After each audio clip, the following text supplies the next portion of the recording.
వీళ్ళు అధికారంలోకి వచ్చాక ఆంధ్రప్రదేశ్ని సన్ రైజింగ్ స్టేట్గా మార్చుతామని చెప్పారు. కానీ ఈరోజు ఈ 18 నెలల్లో మనకు అర్థమైంది ఏంటంటే ఈ ఆంధ్రప్రదేశ్ని క్రైమ్ రైజింగ్ స్టేట్గా మార్చేశారు. ఎందుకంటే కూటమి ప్రభుత్వం అధికారంలోకి వచ్చాక దాడులు, అత్యాచారాలు, హత్యలు, అలాగే భూ కబ్జాలు, ఆర్థిక నేరాలు ఎంతగా పెరిగిపోతూ ఉన్నాయో మనం చూస్తూ ఉన్నాం. అంత దారుణమైన పరిస్థితులు ఈ రాష్ట్రంలో నెలకొని ఉన్నాయి. ఈ విషయాన్ని ముందు నుంచి కూడా మేము చెప్తూ ఉన్నాము. అదే విషయాన్ని నిజం చేస్తూ మొన్న కలెక్టర్స్ కాన్ఫరెన్స్లో కూడా అదే విషయం డేటాతో సహా బయటపడింది. ముఖ్యంగా అమిత్ షా గారు లేఖ రాశారు చంద్రబాబు నాయుడు గారికి. దానిలోనే అర్థమవుతుంది ఎంత దారుణంగా ఈ రాష్ట్రంలో మహిళల రక్షణ అనేది గాలి కొదిలేశారు, ప్రజల రక్షణ అనేది ఎంత దారుణంగా గాలి కొదిలేశారు. ఈ రాష్ట్రంలో తీసుకుంటే నేరాలకు, క్రూరాలకు అంటే క్రూరత్వానికి అడ్డాగా మారిపోయింది ఈ కూటమి పాలనలో. నేరస్తులు, దోపిడీదారులు, అత్యాచారాలు చేసేవారు, హత్యలు చేసేవారు, ఇలాంటి వాళ్ళందరికీ కూడా షెల్టర్ జోన్గా ఆంధ్రప్రదేశ్ రాష్ట్రం ఈరోజు మారిపోయిన పరిస్థితి.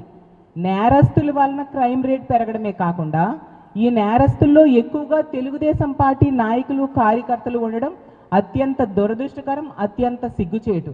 ఈరోజు తీసుకుంటే మంత్రుల తాలూకా పిఏలు, మంత్రుల తాలూకా అనుచరులు, ఎమ్మెల్యేలు, వాళ్ళ అనుచరులు, తెలుగుదేశం పార్టీ నాయకులు, కార్యకర్తలు వాళ్ళ వల్లనే ఈరోజు మహిళలకి రక్షణ లేని పరిస్థితి మనం అడుగడుగునా చూస్తూ ఉన్నాం.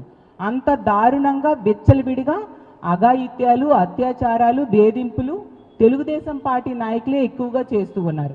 ఈరోజు కూటమి ప్రభుత్వం అధికారంలోకి వచ్చాక రెడ్ బుక్ రాజ్యాంగాన్ని వాళ్ళు అమలు చేస్తూ అంబేద్కర్ రాజ్యాంగాన్ని తొంగలో తొక్కడం వలన ఇలాంటి పరిస్థితులు, ఇలాంటి దారుణమైన పరిస్థితులు ఈ ఆంధ్రప్రదేశ్ రాష్ట్రంలో మనం గమనిస్తూ ఉండే పరిస్థితి. ఈ 18 నెలల్లో గతంలో ఎన్నడూ లేనట్టుగా క్రైమ్ రేట్ పెరిగిపోయింది, శాంతి భద్రతలు క్షీణించిన పరిస్థితి మనం చూస్తూ ఉన్నాము. అలాగే ఈ కలెక్టర్ కాన్ఫరెన్స్లో ఈ రాష్ట్రంలో ఈ గత ఏడాదిలోనే 1458 మహిళల మీద రేపులు అంటే అత్యాచారాలు చేయడం జరిగింది. అలాగే వేధించబడిన మహిళలు 5035 మంది మహిళలకు వేధించడం జరిగింది. అంటే ఎంత దారుణమైన పరిస్థితులు నెలకొన్నాయో అర్థం చేసుకోవచ్చు. సాక్షాత్తు ముఖ్యమంత్రి చంద్రబాబు నాయుడు గారి నివాసం ఉంటున్న జిల్లాలోనే మహిళల మీద 11% నేరాలు పెరిగాయి. అంటే చంద్రబాబు నాయుడు గారు ముఖ్యమంత్రిగా ఉన్న అతని నీడలో కూడా మహిళలకు రక్షణ లేదు. ముఖ్యమంత్రి సాక్షిగా మహిళల మీద నేరాలు, ఘోరాలు ఇంతగా జరుగుతున్నాయి అనే విషయం స్పష్టంగా అర్థమవుతుంది. ముఖ్యమంత్రి చంద్రబాబు నాయుడు గారు, మంత్రి అయిన లోకేష్ గారు నివాసం ఉంటున్న జిల్లా కూడా అదే గుంటూరు జిల్లాలో ఈరోజు 11% నేరాలు మహిళల మీద పెరగడం జరిగింది. అలాగే హోంమంత్రి అనిత గారు ఇన్ఛార్జిగా ఉంటున్న విజయనగరం జిల్లాలో కూడా దారుణంగా మహిళల మీద నేరాలు 19% పెరగడం జరిగింది. అది కలెక్టర్ కాన్ఫరెన్స్లో మీరిచ్చిన డేటాయే. అంటే ఎంత దారుణంగా శాంతి భద్రతలు ఈ రాష్ట్రంలో దిగజారిపోయాయి అనే విషయం ఈ రాష్ట్ర ప్రజలు అర్థం చేసుకోవాల్సిందిగా కోరుతున్నాను. ఈరోజు నిజంగా ఈ కూటమికి ఓట్లేసిన ప్రజలు బాధపడుతున్నారు. ఎందుకు ఓట్లేసామా, ఇలాంటి ప్రభుత్వానికి తెచ్చుకున్నామని ఈరోజు బాధపడే పరిస్థితి. మహిళలకి ఇంట్లో రక్షణ లేదు, బయట రక్షణ లేదు, పని ప్రదేశంలో కూడా రక్షణ లేని పరిస్థితులు మనకు అడుగడుగునా కనిపిస్తూ ఉన్నాయి. నిజం చెప్పాలంటే హోంమంత్రి ఒక మహిళ అయి ఉండి ఈ హోంమంత్రిగా ఈ రాష్ట్రానికి ఉండి, అలాగే ముఖ్యమంత్రిగా చంద్రబాబు నాయుడు గారు ఉండి ఇలాంటి పరిస్థితులు ఉంటే నిజంగా ఈ ప్రభుత్వం సిగ్గుతో తలదించుకోవాలని నేను తెలియజేస్తూ ఉన్నాను. నిజం చెప్పాలంటే అమిత్ షా గారి లేఖ చంద్రబాబు నాయుడు గారికి రాశారు. మాట్లాడితే చంద్రబాబు నాయుడు గారు చెప్తూ ఉంటారు, ఇలా ఎవరికైనా ఆపద వస్తే 10 నిమిషాల్లోనే వాళ్ళకి రక్షించేస్తాము అనేసి అబద్ధాలు చెప్తూ ఉంటారు. అది అబద్ధాలని మేము చెప్పడం కాదు, అమిత్ షా గారు రాసిన లేఖలో చంద్రబాబు నాయుడు గారు ఈ కూటమిలో ఉన్న వాళ్ళు చెప్తున్నవన్నీ కూడా అబద్ధాలు అని స్పష్టంగా అర్థమవుతుంది. ఎందుకంటే ఈ దేశంలో నేషనల్ యావరేజ్ 18 నిమిషాలు 112 ఎమర్జెన్సీ కాల్ సెంటర్కి కాల్ చేస్తే రెస్పాండ్ అయ్యే సమయము నేషనల్ యావరేజు 18 నిమిషాలు అయితే ఏపీ యావరేజు 25.50 నిమిషాలు, అంటే ఇంచుమించు 26 నిమిషాల్లో మన ఆంధ్రప్రదేశ్ రాష్ట్రంలో పోలీసులు రెస్పాండ్ అవుతున్నారనమాట. అంటే నేషనల్ యావరేజ్ కంటే ఎంత దారుణంగా వీళ్ళ రెస్పాండ్ అయ్యే టైం ఉంది. ఈ రాష్ట్రంలో ప్రజలు కానీ మహిళలు కానీ 112కి ఫోన్ చేసి రక్షించండి మేము ఆపదలో ఉన్నామని మొరపెట్టుకుంటే వాళ్ళు 26 నిమిషాల వరకు స్పందించట్లేదు. ఎందుకు మహిళలంటే మీకు ఇంత చిన్న చూపు? మహిళలంటే ఎందుకు ఇంత నిర్లక్ష్యము? ఎంత దారుణంగా మహిళల భద్రత ఎందుకు గాలికి వదిలేశారు? మళ్ళీ తిరిగి అబద్ధాలు 10 నిమిషాల్లో స్పందిస్తామని చెప్పి ప్రజల్ని మభ్య పెట్టడానికి మీరు ప్రయత్నిస్తూ ఉన్నారు. అదే మా జగన్మోహన్ రెడ్డి గారి టైంలో తీసుకుంటే పోలీసులకి ఫోన్ చేసిన 3 నుంచి 5 నిమిషాల్లో వెంటనే స్పందించి రక్షణ కల్పించేవారు.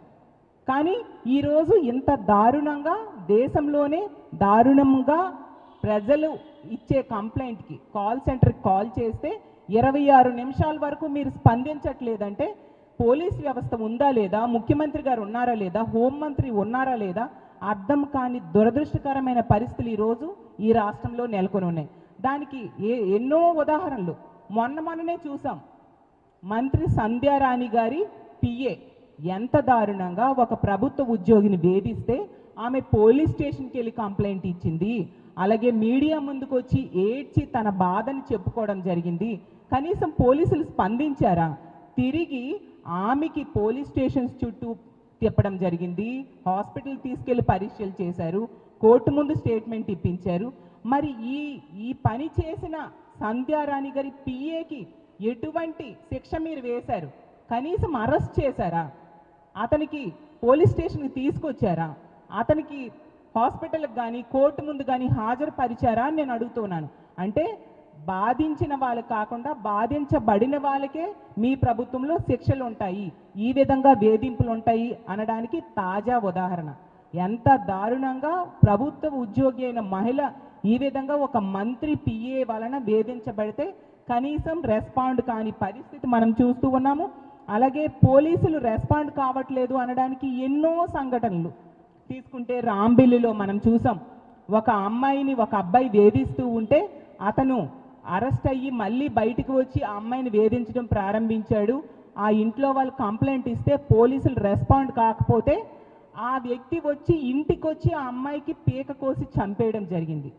అంటే ఈ రాష్ట్రంలో పోలీస్ వ్యవస్థ ఎంత దారుణంగా ఉందో, మహిళల రక్షణ ఏ విధంగా గాలికి వదిలేశారో మనం అర్థం చేసుకోవచ్చు. అలాగే మొన్ననే చూసాం, అనంతపురం డిస్ట్రిక్ట్ పెనుగొండలో ఒక అమ్మాయి గిరిజన విద్యార్థి 14 సంవత్సరాల గిరిజన విద్యార్థి కనిపించట్లేదని తల్లిదండ్రులు కంప్లైంట్ ఇస్తే ఎటువంటి చర్యలు తీసుకోవడం వలన ఆమె మీద అత్యాచారం చేసి హత్య చేసేశారు. మేము వెళ్ళడం కూడా జరిగింది. గొడ్లవల్లేరు ఇంజనీరింగ్ కాలేజ్లో హిడెన్ కెమెరాలు పెట్టి మహిళల్ని బాత్రూమ్స్లో హిడెన్ కెమెరాలు పెట్టి ఏ విధంగా ఇబ్బంది పెట్టారు అనే విషయం మనం చూసాం. అంటే వీళ్ళు సరిగ్గా ఇలాంటి కాల్ సెంటర్కి ఫోన్ చేసేటప్పుడు పోలీసులు స్పందించట్లేదు అనేది ఇలా ఎన్నో సంఘటనలు, రోజుకొక సంఘటనలు మనం ఉదాహరణగా చెప్పొచ్చు. ఎంత దారుణమైన పరిస్థితులు నెలకొని ఉన్నాయి. అందువల్లే అమిత్ షా గారు లెటర్ రాసి మరి చంద్రబాబు నాయుడు గారికి ఏకి పారేయడం జరిగింది. మీరు 26 నిమిషాల వరకు కూడా 112 కాల్ సెంటర్కి, ఎమర్జెన్సీ కాల్ సెంటర్కి కాల్ చేసినా కూడా రెస్పాండ్ కావట్లేదు, నేషనల్ యావరేజ్ కంటే చాలా దారుణంగా ఉంది అనేసి స్పష్టంగా అమిత్ షా గారే చెప్పారు. ఇంతకంటే వీళ్ళ పాలనలో చేతకానితనం, అసమర్థత ఇంకేం ఉదాహరణలు మేము చెప్తాము. అలాగే చంద్రబాబు నాయుడు గారు మన కలెక్టర్స్ కాన్ఫరెన్స్లో చెప్పడం జరిగింది, మీరు బాగా పనిచేస్తున్నారని నేను అనుకుంటున్నాను, నేను బాగా పనిచేస్తున్నానని మీరు అనుకుంటున్నారు, కానీ ప్రజలు మాత్రం మన పాలనని మెచ్చట్లేదు అనేసి. చంద్రబాబు నాయుడు గారు ఇది మాత్రం నిజం, ప్రజలు మాత్రం మీ పాలనని మెచ్చుకోవట్లేదు, ప్రజలకి మీ పాలన నచ్చట్లేదు. అదే విషయాన్ని మేము పదే పదే చాలా సందర్భాల్లో కూడా చెప్పడం జరిగింది. ఏమంటే మీరు చెప్తారు డేటా డ్రివెన్ గవర్నెన్స్ మాది అనేసి గొప్పలు చెప్పుకుంటూ ఉన్నారు. ఏమని చెప్తున్నారు? డేటా డ్రివెన్ గవర్నెన్స్ అంట. కానీ తీసుకుంటే దోపిడీ డ్రివెన్ డిజాస్టర్ గవర్నెన్స్ అనేసి క్లియర్గా స్పష్టంగా ప్రజలకి ఈరోజు రాష్ట్రంలో అర్థమైన పరిస్థితి. ఎందుకంటే ఈరోజు ఈ రాష్ట్ర చరిత్రలో తీసుకుంటే కేవలం 18 నెలల్లో ఎంత వ్యతిరేకత వచ్చిన ప్రభుత్వం గతంలో ఎన్నడూ చూడలేదు. మీరు దోపిడీదారుల్ని, కబ్జాదారుల్ని, హత్యలు చేసేవాళ్ళు, అత్యాచారాలు చేసే వాళ్ళని మీ ప్రభుత్వ పెద్దలే కాపాడుతూ ఉన్నారు. మీ పార్టీ నాయకులే ఎక్కువగా ఉండే పరిస్థితి ఉంది. కాబట్టి ఈరోజు శాంతి భద్రతలు మీ ప్రభుత్వం అధికారంలోకి వచ్చాక ఎంత దారుణంగా క్షీణించాయనే విషయం స్పష్టంగా ప్రజలకు అర్థమవుతూ ఉంది. అలాగే తీసుకుంటే ఈరోజు ఆడబిడ్డల్ని వేధించే వాళ్ళు టీడీపీ వాళ్ళే, అలాగే మహిళల మీద అత్యాచారాలు చేసేవాళ్ళు టీడీపీ వాళ్ళే, అలాగే మైనర్ బాలికల మీద అత్యాచారాలు చేసేవారు టీడీపీ వాళ్ళే, కల్తీ మద్యాన్ని తయారు చేసేవాళ్ళు టీడీపీ వాళ్ళే, అలాగే డ్రగ్స్ సప్లై చేసేవాళ్ళు టీడీపీ వాళ్ళే, గంజాయిని పెంచి పోషిస్తున్నది కూడా టీడీపీ వాళ్ళే, అలాగే ఇసుక అక్రమ రవాణా చేస్తుంది కూడా టీడీపీ వాళ్ళే. ఈరోజు తీసుకుంటే ప్రభుత్వ ఉద్యోగుల్ని వేధించేది కూడా టీడీపీ వాళ్ళే. అలాగే తెలుగుదేశం పార్టీలోని మహిళల్ని వేధించి అత్యాచారాలు చేసేది కూడా తెలుగుదేశం పార్టీ వాళ్ళే. ఎంత దారుణంగా ప్యాకాట క్లబ్బులు నడిపేది కూడా తెలుగుదేశం పార్టీ వాళ్ళే. ఈ విధంగా ఇలాంటి క్రైమ్ ఎగ్నిస్ట్ ఉమెన్కి ముఖ్యమైన కారకులు తెలుగుదేశం పార్టీ వాళ్ళు. వాళ్ళని కంట్రోల్ చేయట్లేదు సరికదా. ఏ తప్పు చేసినా ఎటువంటి శిక్ష ఉండదు ప్రభుత్వంలో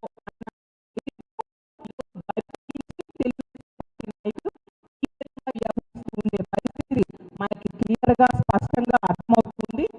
ఇలాంటి వాస్తవాలు మనకి కనిపిస్తూ ఉంటే ఇంకోవైపు మంత్రులు సంబరాలు చేసుకుంటూ ఉన్నారు.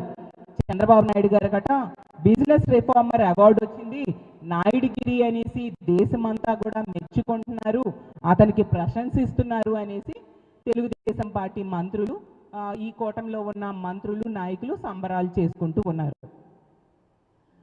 నాయుడుగిరి అంటే ఏంటి, దాని ఫలితం ఏంటి ప్రజలకు తెలియదు. కానీ మీ పాలనలో గోండాగిరి అనేది విచ్చలవిడిగా పెరిగిపోయిందని ప్రజలు అనుకుంటూ ఉండే పరిస్థితి మనకి ప్రతి సందర్భంలో కూడా మనం చూస్తూ ఉన్నాము.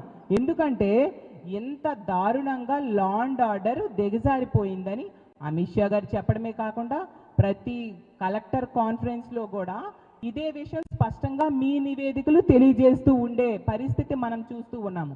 ఎంత దారుణంగా ఉంటే ఇలాంటి గోండాగిరి ఈ రాష్ట్రంలో నడుస్తూ ఉంటే, ఇలా శాంతి భద్రతలు దిగజారిపోతే పెట్టుబడులు పెట్టడానికి ఈ రాష్ట్రానికి ఎవరు వస్తారు పెట్టుబడిదారులు చెప్పండి చంద్రబాబు నాయుడు గారే నేను అడుగుతూ ఉన్నాను.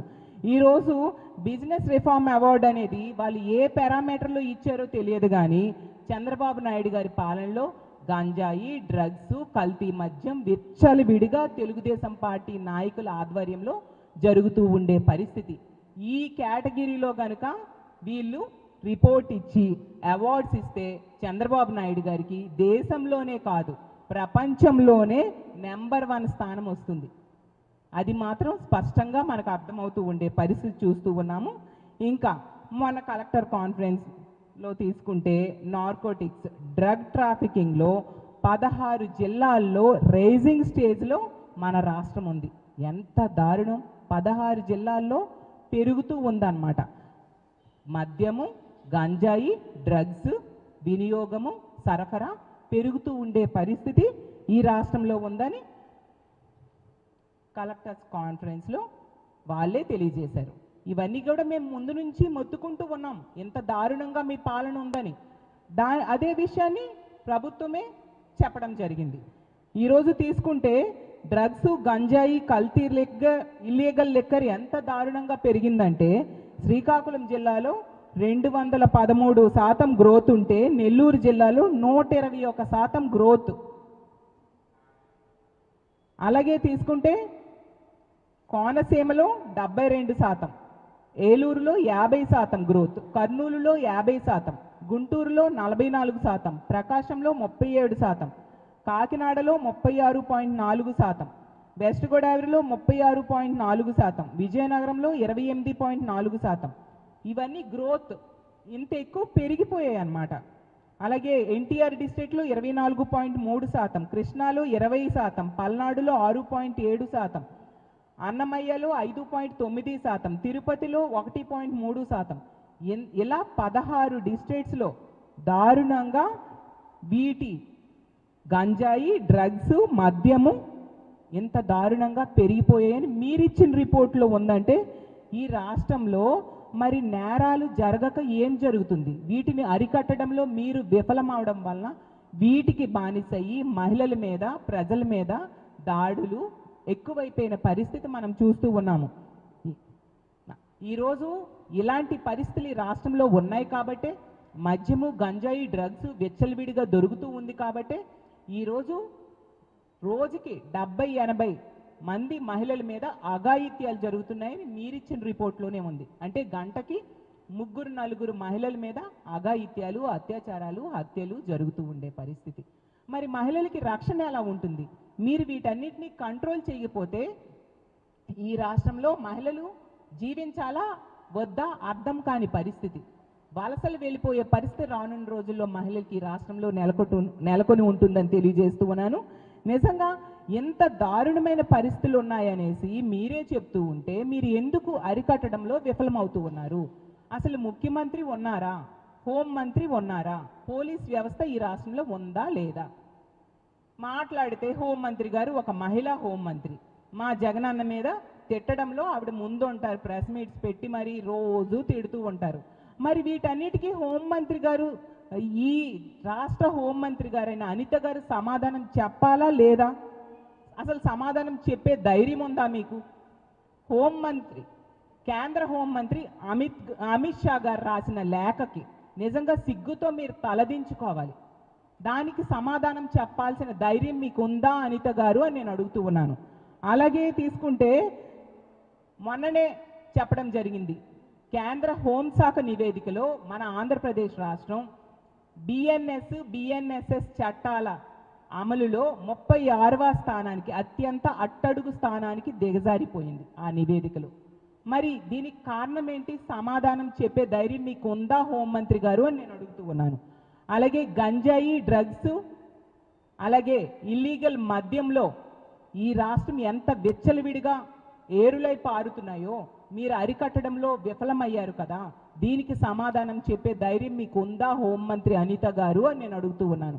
అలాగే మీ తోటి మంత్రి అయిన సంధ్యారాణి గారి పిఏని ఈ రోజు కూడా అరెస్ట్ చేయలేదు కదా. దీనికి కారణం ఏంటి? సమాధానం చెప్పే ధైర్యం మీకు ఉందా అనిత గారు అని నేను అడుగుతున్నాను. మీ చంద్రబాబు నాయుడు గారు నిర్వహించిన సర్వేలోనే ఈ హోమ్ డిపార్ట్మెంట్, ఈ రాష్ట్రంలో హోంశాఖ డీఫంక్షనింగ్ అని వచ్చింది. ముఖ్యమంత్రి గారి సర్వేలో హోంశాఖ పనితీరు అస్సలు బాలేదు, పని చేయట్లేదని ప్రజలు తమ అభిప్రాయం చెప్పారంటే నిజంగా సిగ్గుచేటు అనిత గారు. దీనికి కారణం ఏంటి? సమాధానం చెప్పే ధైర్యం మీకుందా? మీ తోటి మంత్రి అయిన పవన్ కళ్యాణ్ గారే చెప్పారు ఈ ఉత్తరాంధ్రలో ఎమ్మెల్యేలు భూ కబ్జాలకు పాల్పడుతూ ఉన్నారు అనేసి. ఎందుకు వీటిని అరికట్టలేకపోతున్నారు? సమాధానం చెప్పే ధైర్యం మీకుందా అనిత గారు అని నేను అడుగుతూ ఉన్నాను. అసలు మీ తోటి మంత్రి అయిన పవన్ కళ్యాణ్ గారు చెప్పినట్టుగా మీరు హోంమంత్రిగా అత్యంత అసమర్థత ఉన్న హోంమంత్రి ఈ రాష్ట్రానికి ఉన్నారు. అలాగే ఫెయిల్యూర్డ్ హోంమంత్రిగా ఈరోజు ఉన్నారు. నిజంగా సిగ్గుతో తలదించుకోవాలి. ఈ విధంగా ఈ రాష్ట్రంలో ఘోరమైన రిపోర్ట్స్ ఉంటూ ఉంటే ప్రజలు ఎలా జీవిస్తారు? మీకు ఎందుకు ఓట్లేసామని ఈరోజు ప్రజలు బాధపడుతూ ఉన్నారు. వీటన్నిటికీ కారణం ఏంటంటే పోలీసులకి మీరు స్వేచ్ఛ ఇవ్వకపోవడం, రెడ్ బుక్ రాజ్యాంగం అమలు మీద దృష్టి పెట్టి ప్రతిపక్ష నాయకులు, కార్యకర్తలని అక్రమ కేసులు ఇరికించడానికి, అక్రమ అరెస్టులు చేయడానికి ఉపయోగిస్తున్నారు తప్ప వాళ్ళకి స్వేచ్ఛ ఇచ్చి అంబేద్కర్ రాజ్యాంగం అమలయ్యేట్టుగా చేయట్లేదు. కాబట్టి ఇలాంటి దుస్థితి ఈ రాష్ట్రంలో నెలకొని ఉంది. ఇప్పటికైనా ప్రభుత్వం కళ్ళు తెరుచుకొని, ముఖ్యమంత్రి గారు కళ్ళు తెరిచి ఈ రాష్ట్రంలో అంబేద్కర్ రాజ్యాంగం అమలయ్యేట్టుగా పోలీసులకి స్వేచ్ఛ ఇవ్వాల్సిందిగా, అలాగే ఈ ఎమర్జెన్సీ రెస్పాన్స్ టైం ఇంత దారుణంగా ఉంది.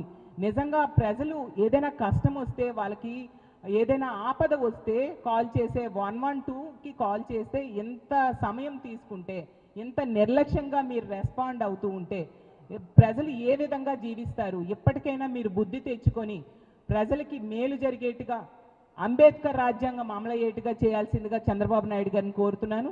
ఇలాంటి పరిస్థితుల్లో కొనసాగితే మాత్రం ఖచ్చితంగా ఈ రాష్ట్ర ప్రజలు మీకు బుద్ధి చెప్పే సమయం తొందరలోనే వస్తుందని తెలియజేసుకుంటూ సెలవు తీసుకుంటున్నాను. జై హింద్.